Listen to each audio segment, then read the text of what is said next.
మళ్ళీ పివి గారి దగ్గరికి వద్దాం. మీకు పెద్దలు మీకు తెలిసిన విషయమే, జస్ట్ మన ఆడియన్స్ కోసం ఇది చెప్పడం. 2 తెలుగు రాష్ట్రాలు, ఇవాళ 2 తెలుగు రాష్ట్రాలు, ఒకప్పుడు ఒకటే. ఆంధ్ర రాష్ట్రంగా ఉన్నప్పుడు, హైదరాబాద్ రాష్ట్రంగా ఉన్నప్పుడు, ఆంధ్ర రాష్ట్రంగా ఉన్నప్పుడు, తర్వాత ఆంధ్రప్రదేశ్గా ఉన్నప్పుడు, ఇప్పుడు 2 రాష్ట్రాలుగా ఉన్నాయి. దేవాదాయ శాఖ మంత్రి అనే ఒక పోర్ట్ఫోలియో ఉంటుంది, దేవాదాయ శాఖ. ఆ పోర్ట్ఫోలియో హోల్డ్ చేసిన వాళ్ళు ఎవరు తర్వాత రాజకీయాల్లో లేరు. అంటే that was the end of their political career. But PV గారు వాజ్ అన్ ఎక్సెప్షన్. నాకంటే వారు దేవాదాయ శాఖ మంత్రిగా చేశారని కూడా నాకు తెలియదు. నేను తిరుపతి అప్పలాయకుంటలో స్వామివారి దర్శనానికి వెళ్ళినప్పుడు అక్కడగా శిలాఫలకం చూశాను. ఆ ఆలయ పునర్నిర్మాణం, జీర్ణోద్ధరణ అంతా దేవాదాయ శాఖ మంత్రిగా ఉన్న పివి నరసింహారావు గారి ఆధ్వర్యంలో. ఒకసారి ఆగి మొత్తం సాంతం చదివాను.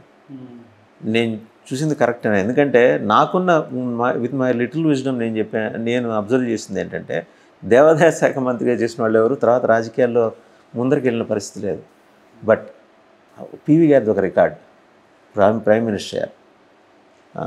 దానికి ఎప్పుడో లోగడ కూడా మీరు ఇంకా కొందరు పెద్దవారు చెప్పింది, దానికి రాఘవేంద్ర స్వామి మఠంలో వారికి ఆశీస్సులు దొరికినాయి, దాని ఫలితం అని. ఒకసారి కూడా ప్లీజ్ ఎలాబొరేట్. ఆయన 62లో మొట్టమొదటిసారిగా జీల్స్ శాఖ మంత్రిగా అయ్యారనమాట. అంటే సంజీవ్ రెడ్డి గారి క్యాబినెట్లో. ఆయనకు అలవాటు ఏమిటంటే, ఏ సబ్జెక్ట్ తీసుకున్నా, ఏ పోర్ట్ఫోలియో హ్యాండిల్ చేసినా అందులో సంస్కరణలు తీసుకురావడం. అయితే అప్పుడు అన్నారట, ఏమిటి ప్రతి దాంట్లో నువ్వు సంస్కరణలు తెస్తావు, నీకు జైలు శాఖ ఇచ్చారు ఇప్పుడు అంటే. ఆయన ఆలోచన పద్ధతి తెలిసిన వాళ్ళు, ఈ జైలు శాఖలో నువ్వేం చేస్తావా అని అన్నారట. అంటే అన్నారు, మీరు వేచి చూడండి అని. ఇప్పుడున్న ఓపెన్ జైల్ సిస్టమ్ దేశంలో మొట్టమొదటిసారిగా తెచ్చింది పివి గారు. ఇది చాలామంది తెలియదు. అలాగే దాని తర్వాత మీరు అన్నట్టు ఎండోమెంట్స్ శాఖ, ఎండోమెంట్స్లో అనేక సంస్కరణలు తెచ్చారు. ఇప్పటికీ ఇంకా కొన్ని అమల్లో ఉన్నాయి. అలాగే ఆ సందర్భంగా ఒక చిన్న వృత్తాంతం చెబుతాను మీకు. ఒకసారి ఇలాగే మంత్రాలయం వెళ్ళారనమాట. అక్కడ వెళితే ఆ స్వామీజీ చెప్పారనమాట, అక్కడ మఠాధిపతి, అది దాదాపు 10,000 ఎకరాలు అన్యాక్రాంతమై ఉన్నాయండి, మీరు ఏదో ఒకటి చేసి మమ్మల్ని మా భూములు మాకు ఇప్పించండి అని. నఖాత విఠలరావు గారని అక్కడ దగ్గరలోని పెద్ద వకీల్ గారు ఆదోనిలో.